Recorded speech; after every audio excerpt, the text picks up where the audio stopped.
श्रीमद्भागवत के महात्म्य में गौकर्ण आख्यान का पाठ कर रहा हूँ। इसी क्रम में आगे आज पाठ प्रारंभ कर रहा हूँ। जय श्री गणेश। ओम नमो भगवते वासुदेवाय नमः। रासमंडलेश्वराय श्री कृष्णाय नमः।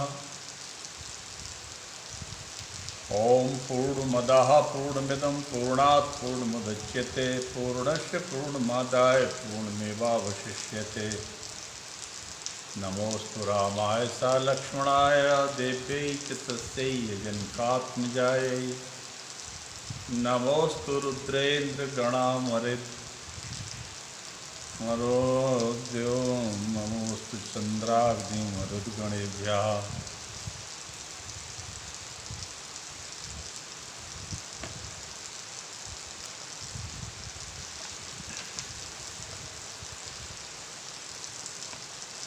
नारायणं नमस्कृत्य नरं चैव नरोत्तमं देवीं सरस्वतीं व्यासं ततो जयमुदीरये। सीतानाथ समारंभां श्रीरामानन्दार्यमध्यमाम् अस्मदाचार्यपर्यन्तां वन्दे श्रीगुरुपरम्पराम्। जय जय श्री राधारमण जय जय नवल किशोर जय गोपी चित चोर प्रभु जय जय माखन चोर। या देवी स्तूयते नित्यं ब्रह्मेन्द्र मुनिकिन्नरैः सा मे भवतु जिह्वाग्रे ब्रह्मरूपा सरस्वती। ओम सच्चिदानन्दरूपाय विश्वेतपत्यादि हेतवे तापत्रये विनाशाय श्रीकृष्णाय वयं नुमः।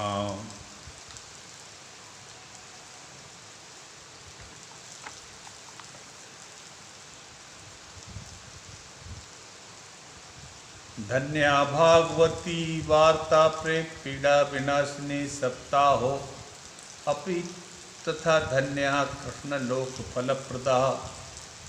धन्य है भागवत की कथा जिसने मुझ जैसे पतित प्रेतात्मा को भी परम पुनीत बना दिया।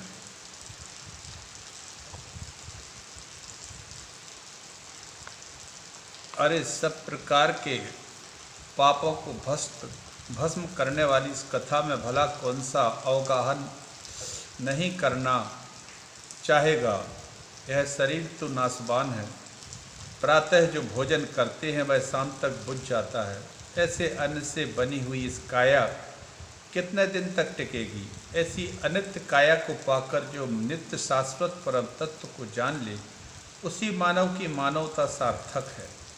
अन्यथा बुदबुदा इव तोयेशु मस्का इव जंतुसु।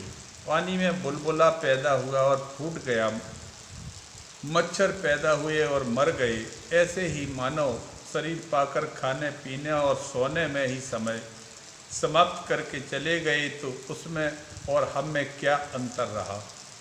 भगवान की यह मंगलमयी कथा संसार के समस्त प्रकार के पापों को प्रक्षालन करने में समर्थ है। कथा मंदाकिनी में स्नान करते ही जीव के समस्त पाप धुल जाते हैं। संसार कर्दमा लेप प्रक्षालन पटीयसी। सारे संसार का कीचड़ धुल जाता है। भयंकर गर्मी पड़ रही हो, लंबी यात्रा करके शरीर लथपथ हो रहा हो, धूल मिट्टी लगी हो, लेकिन गंगा मैया में जैसे ही गोता मारा कि गर्मी का पता ही का ताप मैल दोनों ही भगवती ज्ञान गंगा में गोता लगाने से घुल जाती है। धुंधकारी जी भागवत की महिमा गा ही रहे थे कि इतने में एक दिव्य अलौकिक विमान आकाश मंडल में प्रकट हो गया और वह विमान से भगवान के दिव्य पार्षद नीचे उतरकर धुंधकारी को भगवत धाम ले जाने के लिए आए। तो धुंधकारी सबको प्रणाम करके विमान में बैठ गया और गोकर्ण ने भगवत पार्षदों से पूछा अत्रैव बहवः सन्ति श्रोतारो मम निर्मलाः आनीतानि विमानानि न तेषां युगपत्कुतः। यहाँ हजारों श्रोताओं ने बराबर कथामृत का पान किया है, तो आपने सबके लिए विमान प्रकट क्यों नहीं किए? एक ही विमान क्यों लाए? भगवान के पार्षदों ने कहा, भैया गोकर्ण, श्रवणस्य वेदेन फल वेदो अत्र संसस्ततः श्रवणम तो कृतम सवैर्न तथा मननम कृतम फल वेदस्ततो जातो भावनादपि मानद। कथा तो सबने सुनी, परंतु मनन पूर्वक जो कथा अमृत का पान करना चाहिए वह केवल धुंधकारी ने ही किया। कुछ लोग समय पास के लिए कथा में आते हैं, तो कुछ छिद्रान्वेषण करने के लिए आते हैं, तो कोई व्यवहार निभाने आता है, परंतु वास्तव में तो आत्मकल्याण की भावना से कथामृत पान करते हैं। निश्चित रूप से उनका कल्याण होता है, पर यह भावना तो केवल धुंधकारी में ही थी। सब पार्षद भगवान को लेकर धुंधकारी के साथ तो चले गए, पर सभी श्रोता उदास हो गए। गोकर्ण बोले, चिंता मत करो, अब की बार कथा का आयोजन फिर करेंगे। श्रावण मास में पुनः एक भव्य आयोजन किया गया। अब की बार श्रोतागण इतने सावधान थे कि चूक ना हो जाए। तो गोकर्ण ने जब सप्ताह संपन्न किया, तो जितने श्रोता थे उतने ही विमान प्रकट हो गए। स्वयं भगवान श्री कृष्ण ने प्रकट होकर गोकर्ण को हृदय से लगा लिया। अयोध्यावासिनः पूर्व यथा रामेण संगता तथा कृष्णेन ते नीता गोलोकम योगी दुर्लभम। जैसे प्रभु रामचंद्र के साथ समस्त अवधपुर वासी अपने परम धाम को प्रस्थान किए थे, ऐसे ही आज गोकर्ण के साथ श्रोता समुदाय भगवान के परम पद को प्राप्त हुआ। सनकादि कहते हैं, अब बताइए नारद जी, आप कह रहे थे कि कैसे कैसे पापी तर जाते, तो बताओ, धुंधकारी जैसा प्रथम श्रेणी का महापापी था, जो प्रेत योनि में पड़ा हुआ था, वह भी कथामृत पान करके परम पावन बन गया। तो छोटे मोटे पापी तो तर ही जाए, तो कौन से आश्चर्य की बात। देवर्षि नारद सुनकर गदगद हो गए और बोले, महाराज, एक अंतिम प्रश्न कर रहा हूँ। भागवत कथामृत पान करने के नियम और विधि क्या है? कथा करवाने में खर्चा कितना आता है? सनकादिकों ने सबसे पहला नियम बताया।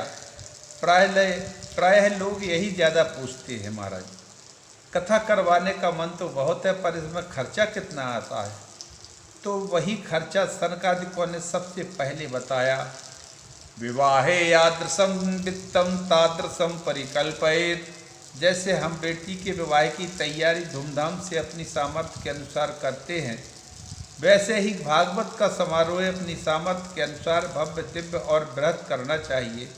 जैसे बेटी के विवाह में कितना खर्चा आए ये पूछा जाए तो कोई बता सकता है क्या? हर व्यक्ति अपनी अपनी सामर्थ्य के अनुसार से बेटी का विवाह करता है। कोई थोड़े में करता है, कोई बहुत में करता है। ऐसे ही अपनी सामर्थ्य के अनुसार भागवत का समारोह भव्य और दिव्य करना चाहिए। महोत्सव मनाना चाहिए। यदि सकाम अनुष्ठान किया है तो किसी दैवज्ञ से बहुत बढ़िया मुहूर्त पूछना चाहिए। यदि निष्काम भाव से केवल भगवत प्रीत्यर्थ ही कथा सुननी है तो मुहूर्त का कोई महत्व नहीं है। जब मन में आवे सो सुनाओ। सुंदर व्यासपीठ का निर्माण करो। किसी वैष्णव साधु वक्ता, पुरुष वक्ता को ही व्यासपीठ पर बैठाओ जो समझाने में कुशल हो। विरक्तो वैष्णवो विप्रो वेद शास्त्र विशुद्धिकृत दृष्टांत कुशलो धीरो विवक्ता कार्यो अति निःस्पृहा। कम से कम 5 ब्राह्मणों का वर्ण करो जो 12 अक्षर मंत्र ओम नमो भगवते वासुदेवाय का जप करता रहे, ताकि कथा में विघ्न बाधा न आवे। और लघ्वाहार सुखावा, थोड़ा भोजन करो ताकि कथा में कोई विक्षेप न हो, और जैसा शरीर हो तदनुसार व्रत लेवें। भोजनम तो वरम वन्ने कथा श्रवण कारकम नौपवासो वरा प्रोक्ता कथा विघ्न करो यदि। उपवास रखने में, कथा में यदि कोई विघ्न बाधा उत्पन्न होती है तो उपवास की कोई आवश्यकता नहीं। प्रेम से भोजन करके आवे। लक्ष्य यह है कि कथामृत में जैसे जैसे प्रीति हो, सुनने में जितना आनंद आवे, वैसा ही शरीर में सामर्थ्य के अनुसार नियम लेवे। वक्ता में साक्षात सुखदेव जी महाराज का दर्शन करे। सुखरूप प्रबोधज्ञ सर्वशास्त्र विशारद एतत् कथा प्रकाशेन मद ज्ञानम विनाशय। इस भावना से सुखरूप व्यास का और व्यासपीठ का पूजन करे। कथा के समापन में श्रोता समुदाय खूब नाम संकीर्तन करे। जब नाम संकीर्तन की बात कही तो नारद जी ने अपने वीणा को संभाल लिया। जितना श्रोता समुदाय में बैठे हुए भक्तजन थे वे अपनी योग्यता के अनुसार संकीर्तन में भाग लेने लगे। प्रहलाद जी महाराज ताली बजाने लगे। उद्धव जी ने मजीरा संभाल लिया। देवर्षि नारद ने वीणा पर मालकांकोस राग छेड़ दिया। अर्जुन बड़े भारी संगीताचारी थे, उन्होंने उसी राग रागनी में आलाप करना प्रारंभ कर दिया, पर बिना ताल के राग अधूरा ही सा है। अतः देवराज इंद्र ने मृदंग को थाप देना प्रारंभ कर दिया। सनकादित्यों ने बीच बीच में जय हो बलिहारी बलिहारी कहकर संगीतकारों का उत्साह वर्धन कर दिया।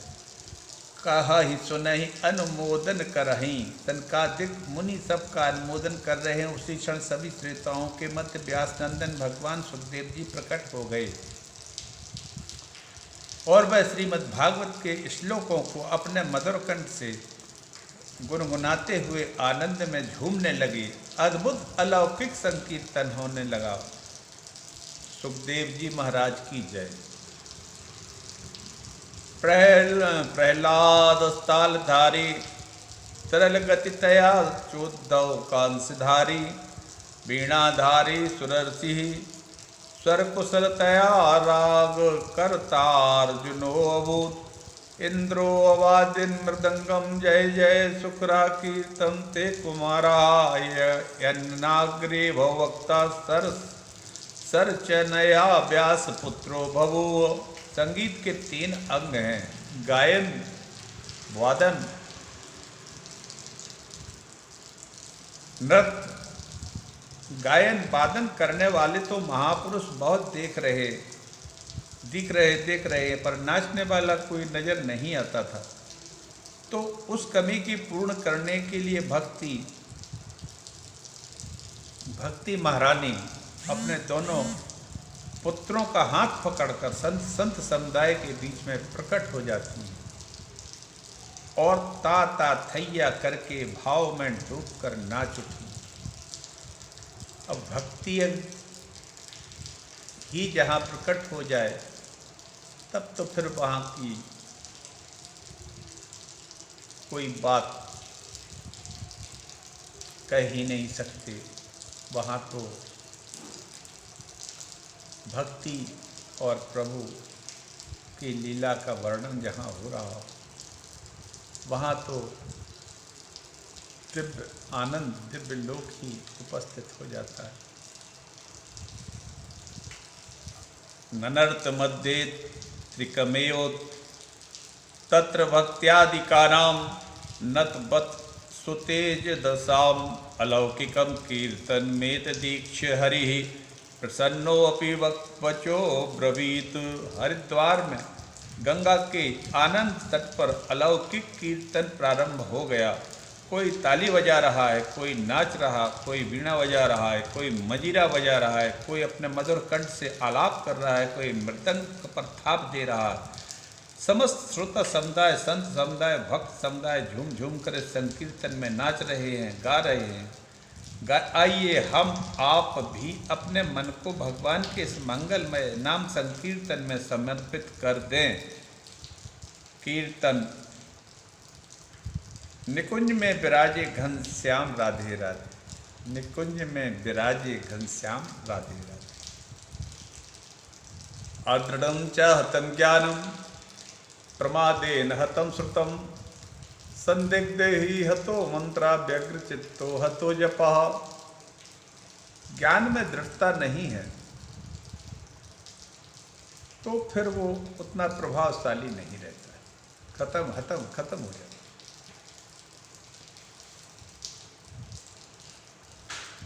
जो ज्ञान दृढ़ नहीं होता वह व्यर्थ ही हो जाता है। इस प्रकार ध्यान न देने से,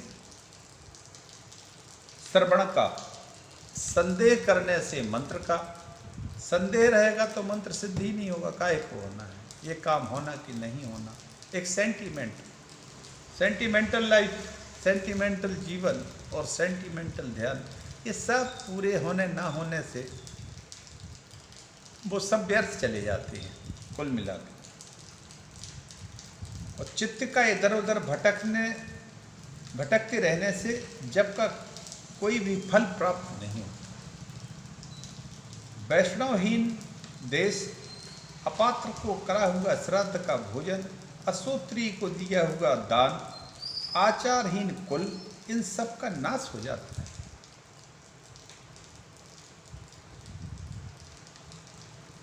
गुरु वचनों में विश्वास, दीनता का भाव, मन के दोषों पर विजय, कथा में चित्त की एकाग्रता इत्यादि नियमों का पालन किया जाए तो श्रवण का यथार्थ फल मिल जाता है। यदि ये श्रोता फिर से श्रीमद् भागवत की कथा सुने तो निश्चय ही सबको वैकुंठ की प्राप्ति होगी। और गोकर्ण जी, आपको तो भगवान स्वयं आकर को लोग धाम ले जाएंगे, यों कहकर वे सब पार्षद हरि कीर्तन करते हुए वैकुंठ को चले गए।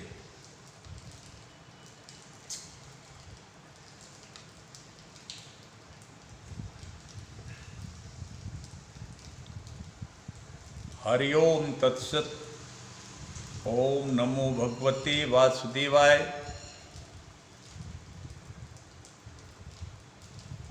यहाँ तक संक्षेप में श्रीमद् भागवत महात्म्य की कथा का पाठ किया। और आज नवमी है, कल राधाष्टमी थी। आज से हम प्रथम स्कंद को कहने की कोशिश कर रहे हैं, पाठ कर रहे हैं। एक तरह से कथा तो उसको हम अपने मुख से नहीं कह सकते, क्योंकि भगवान की कथावाचक तो यहाँ बड़े विद्वान और बड़े तपस्वी लोग हैं भारतवर्ष में। हम पाठ ही कहेंगे। यदि आप सभी इसको सुने और आपको थोड़ी बहुत कहीं भगवत कृपा हो जाए और भगवान के प्रति आस्था हो, तो मैं समझूंगा कि यह पाठ हमारे लिए तो है ही। स्वांतः सुखाय तुलसी रघुनाथ गाथा जैसी स्थिति है। परमात्मा की कृपा सब पर बनी रहे, हम पर भी बनी रहे, यही सोचकर प्रतिदिन दोपहर में मैं ये पाठ करता हूँ, लगभग आधा घंटे तक। ओम नमो भगवते वासुदेवाय। ओम नमो भगवते वासुदेवाय। ओम श्री गुरुवे नमः। समस्त दिशाओं को प्रणाम करके,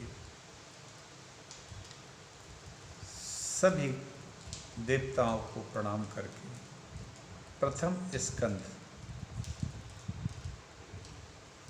शुरू कर रहा हूँ।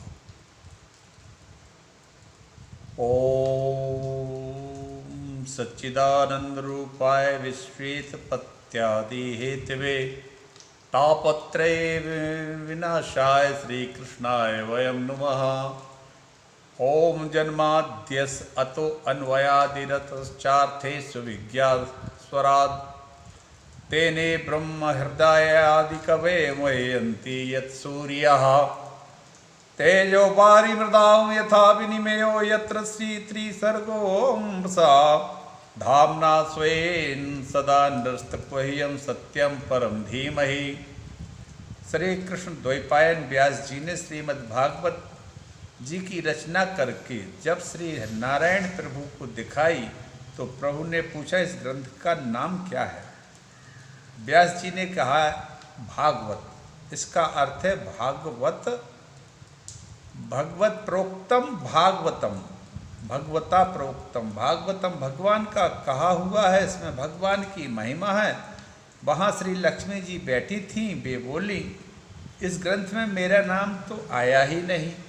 तो व्यास जी बोले, माता जी, भगवत्या प्रोक्तम भागवतम, भगवती का कहा हुआ भी भागवत ही बनेगा व्याकरण में, इस प्रकार का आपका नाम भी आ गया।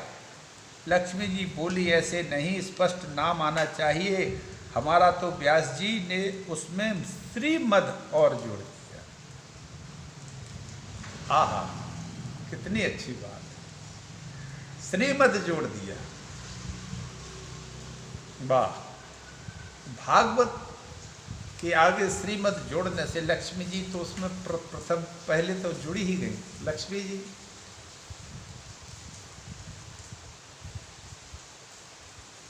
की ही भागवत हो गई एक तरह, और इसका नाम हो गया श्रीमद् भागवत।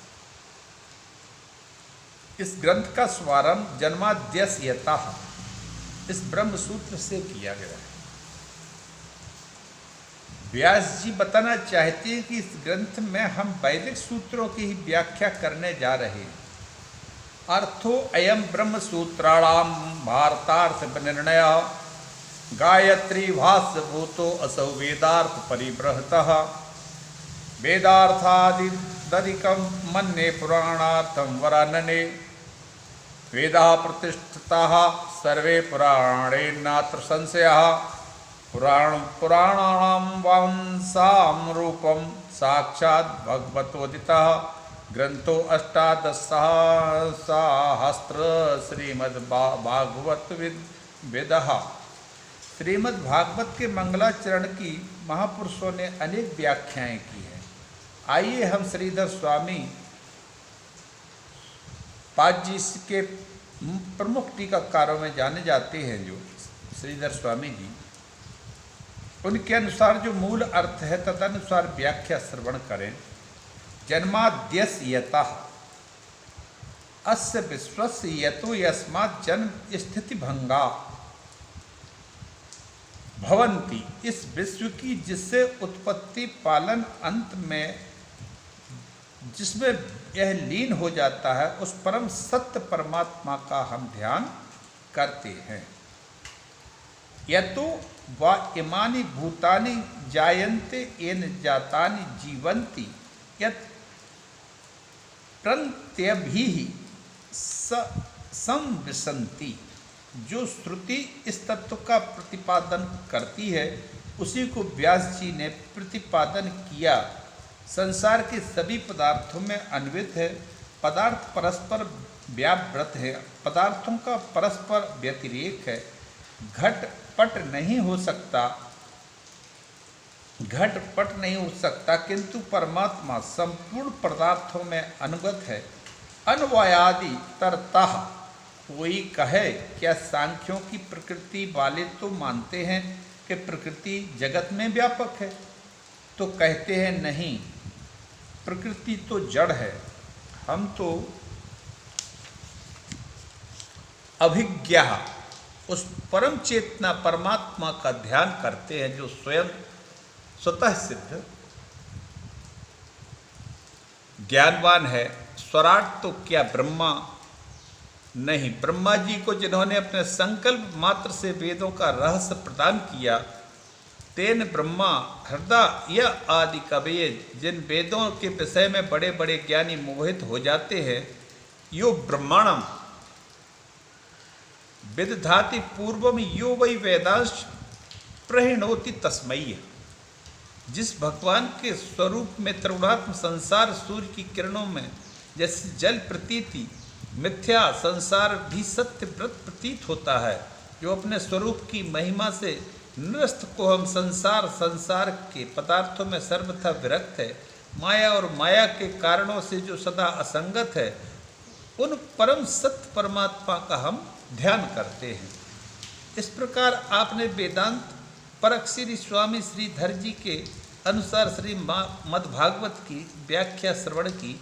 आइए श्री बंशीधर स्वामी जी के अनुसार इसी मंगलाचरण को कृष्ण परक व्याख्या श्रवण करें। ब्रह्म सूत्र का पहला सूत्र है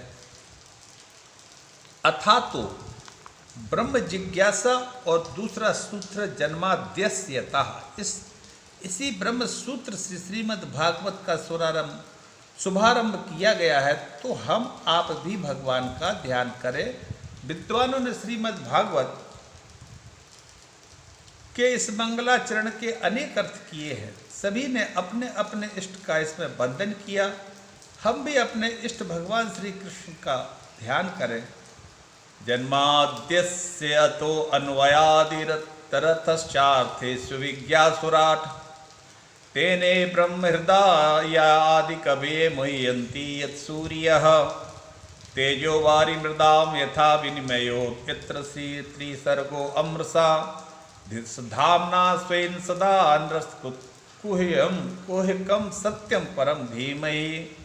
हम परम सत्य का ध्यान करते हैं। श्रीमद् भागवत को श्री कृष्ण का ही स्वरूप माना जाता है। श्री कृष्ण परक अर्थ का ही हम श्रवण करें। सत्यम सच्चिदानंद स्वरूपम श्री कृष्णम परम परमेश्वरम धीमहि ध्यायेम। सत्य का अर्थ श्री कृष्ण इसलिए है क्योंकि श्रीमद् भागवत में भगवान श्री कृष्ण को ही सबसे अधिक सत्य सत्य कहकर पुकारा है। गोविंद जब देवकी माँ के गर्भ में आए तो सब देवताओं ने भगवान कृष्ण की स्तुति की। वहाँ भी केवल सत्य सत्य कहकर ही पुकारा। सत्यव्रतम सत्यपरम त्रिसत्यम सत्यस्य योनिम निहितम च सत्तये सत्यस्य सत्यमृत सत्यनेत्रम सत्यात्मकम त्वाम शरणं प्रपन्नः। तो देवताओं ने भगवान श्री कृष्ण को ही बार बार सत्य कहकर पुकारा। इसलिए सत्य स्वरूप श्री कृष्ण जी का ध्यान करते हैं। भगवान श्री कृष्ण कैसे है? जन्माद्यस्यता, आद्यस्य जन्मादि विकार रहित, अस्यापि यता यत्र वसुदेव गृहे जन्म। जो भगवान अजन्मा है, आदि अंत से परे है, वे प्रभु परमात्मा भक्तों को परमानंद प्रदान करने के लिए वसुदेव जी के घर में प्रकट हुए। आप कहेंगे वसुदेव जी के घर में जन्म हुआ ही नहीं है, वरन जन्म तो जेल खाने में हुआ था। नाग्रहम गृहात्मित्याहु गृहिणीम गृह मुच्यते। अरे भाई, ईंट पत्थर के घर को घर नहीं कहते हैं, गृहिणी को घर कहते हैं। वसुदेव पत्न्याम देवक्याम, भगवान श्री कृष्ण ने वसुदेव की पत्नी के गर्भ से जन्म लिया। जन्म लेते ही भाग लिए इतर गोकुले, जन्म लिया मामा के बंदी गृह मथुरा में, और जन्म लेते ही तुरंत भागकर पहुंच गए गोकुल धाम में। अन्वयादि तरता अनुपश्चात आयात गच्छत अर्थेषु कंस वचनादि प्रियोजनेषु अभिज्ञा निपुणा। जो हमारे कन्हैया इतने कुशल है कि मामा कंस के बंदी गृह से जन्म लेकर गोकुल भाग गए, पर मामा को भनक भी नहीं लगने दी, पता ही नहीं चलने दिया। ऐसे परम निपुण परम कुशल हैं हमारे केशव। स्वराट स्वेषु गोपेषु राजते शोभते इति विराट। गोकुल में आकर उन्होंने श्री दामा मधुमंगलादि ग्वाल बालों के बीच में गोप वेश में सुशोभित हुए। ऐसे श्री कृष्ण तेन ब्रह्मा हृदय आदि कवये मोहयन्ति यत् सूर्य आदि कवये ब्रह्मणे ब्रह्माणां विस्मापयतुम वत्सादि रूपम तेन विस्तारितवान तनु विस्तारणे है। जिन प्रभु ने ब्रज में आकर ऐसी लीलाएं की कि विचित्र लीलाओं को देखकर चतुर्मुख ब्रह्मा जी भी विमोहित हो गए। ऐसे चक्कर में ब्रह्मा जी पड़े की परीक्षा लेने के लिए ब्रज के ग्वाल बालों बछड़ों को ही चुरा कर ले गए। परिणाम यह हुआ कि ब्रह्मा जी को अपनी भगवत्ता बतलाने के लिए भगवान को स्वयं बछड़े बनना पड़े। उतने ही ग्वाले बन गए, अपने ही स्वरूप को प्रकट करके विस्तृत कर दिया। तेन विस्तारित बान, अपने स्वरूप को विस्तार करके ब्रह्मा जी को दिखा दिया कि हम ही चरने वाले, हम ही चराने वाले। और हम ही बनने वाले, हम ही बनाने वाले, परमात्मा ही तो इस जगत के अभिन्न निमित्तोत्पादान कारण हैं। बनते भी वही है, बनाते भी वही है। यही बात भगवान ने वृंदावन में दिखा दी। दसम स्कंद में वर्णन आया है कि बछड़े भी स्वयं बने और ग्वाला ही नहीं बने, अपितु उनको लाठी डंडा भी उनके बन गए, उनके कपड़े वस्त्रादि भी बन गए। यावत वत्स अवत्स काल्प कब कुर्यात करांडज्ञान्दिकम यावद्दिष्ट विषाण वेणुदल शिज्ञावद्धि भूषांबरम। विश्वरूप भगवान सब कुछ करने में समर्थ है। ब्रह्मा जी का मोह भंग होगा, भंग किया, बल्कि ब्रह्मा जी का ही नहीं, मोहयंती सूर्या, भगवान ने अग्रज संकर्षण दाऊ जी महाराज भी कन्हैया की लीलाओं को देखकर मोहित हो जाते हैं। ऐसे श्री कृष्ण जी हैं। तेजो बारी मृताम यथो विन्मयो, कन्हैया जब बंसी की तान छेड़ देते हैं तो तान से कान में पड़े समस्त भान भूल जाता है। बंसी का रव श्रवण करके कलकल कमनी कालिंदी का कलरव भी कुंठित हो जाता है। जल का धर्म है निरंतर बहते रहना, लेकिन जब यमुना जी बंसी की तान सुनती हैं तो उनकी धारा रुक जाती है। वाह! और गिरिराज गोवर्धन जब बंसी सुनते हैं तो उनके पाषाण खंड द्रवीभूत हो जाते हैं। पाषाण में जल का धर्म आ जाता है, जल में पाषाण का धर्म पहुंच जाता है। पाषाण अद्रेह द्रवत्वम यमुनाया कठिनत्वम, यमुना की धारा पाषाणवत हो गई और गोवर्धन के पाषाण द्रवीभूत हो उठे। कन्हैया की बंसी का वैशिष्ट है यह। कृष्ण लीला त्रिदा प्रोक्ता तत् दबे दई रनेकधा गोकुले मथुरायाम च द्वारावत्याम तथा क्रमात् यत्र श्री सर्गो अमृषा यत्र श्री कृष्ण चरित्रे त्रिसर्ग अमृषा। इसी बीच में हम थोड़ा गर्ग संहिता की ओर लेके चलते हैं। छोटा सा एक प्रकरण है।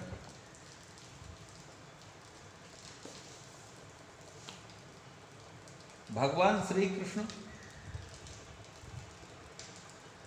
सुधर्मा सभा में जब पहुंचे, उग्रसेन को एक इच्छा हुई कि हम अपने पुत्र को देख लें, और वो पुत्र उनका कोई नहीं, कंस ही था। और भी पुत्र थे नियोग वगैरह। भगवान ने उनको बुलाया।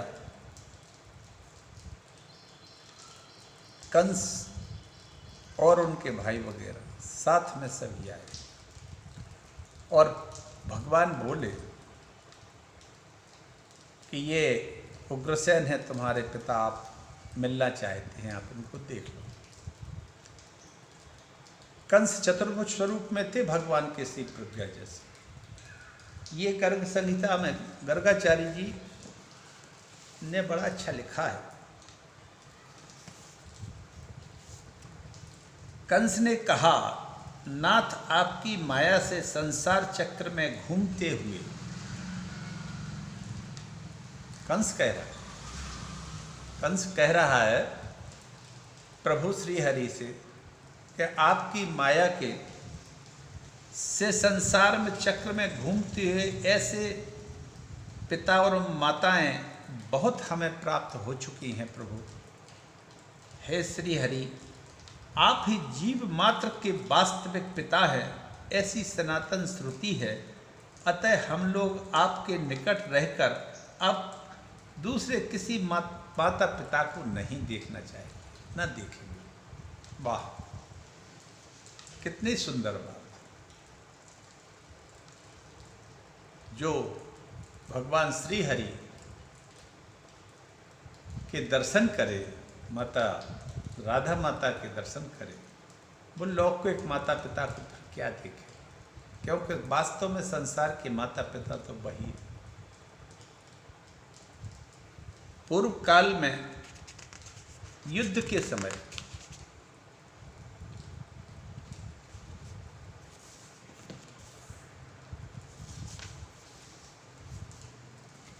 के अवसर पर हमने बलराम सहित आपका दर्शन किया था। इसके बाद द्वारका में प्रद्युम्न और अनिरुद्ध का प्रादुर्भाव हुआ, जिसे हमने नहीं देखा था। अतः चतुर्व्यूह रूप में आपका दर्शन करने के लिए हम लोग यहाँ आए हैं। अहो, बड़े सौभाग्य की बात है कि आज हम लोगों ने श्री कृष्ण, बलभद्र, प्रद्युम्न और अनिरुद्ध इन चारों पूर्णतम महापुरुषों का दर्शन किया। हम नहीं जानते कि किस पूर्व पुण्य के प्रभाव से इन परिपूर्णतम चतुर्व्यूह स्वरूप परमात्मा का, जो बड़े बड़े संतों के लिए भी दुर्लभ है, हमें दर्शन मिला है। हे संकर्षण, हे श्री कृष्ण, हे प्रद्युम्न, हे उषा बल्लभ अनिरुद्ध, हम तो मूढ़ हैं, कुबुद्धि हैं, आप हमारे अपराध को क्षमा करें। गोविंद, अब वैकुंठ में पधारिए। आपका यह सुंदर धाम आपके बिना सूना लग रहा है। आपके रहने से द्वारका पुरी वैकुंठ से भी अधिक वैभवशाली और धन्य हो गई। श्री गर्ग जी कहते हैं, नरेश्वर, ऐसा कहकर वे कंस आदि सब भाई सबके देखते देखते वैकुंठ धाम को चले गए तथा पत्नी सहित राजा उग्रसेन आश्चर्यचकित हो गए। उग्रसेन महाराज ने ही इच्छा अपनी व्यक्त की थी भगवान से कि हमें हमारे पुत्रों को दिखा दो। पुत्रों ने ये कहा। इसी के साथ आज वाणी को विराम देता हूँ। कल प्रथम स्कंद की कथा और आगे कहने की कोशिश करूँगा। श्री गुरुवै नमः। सभी संतों के चरणों में प्रणाम। और जो भी कथा सुने और ना सुन रहे हो, उनके हृदय में स्थित भगवान श्री हरि के चरणों में मेरा कोटि सह प्रणाम, कोटि सह। ओम नमो भगवते वासुदेवाय।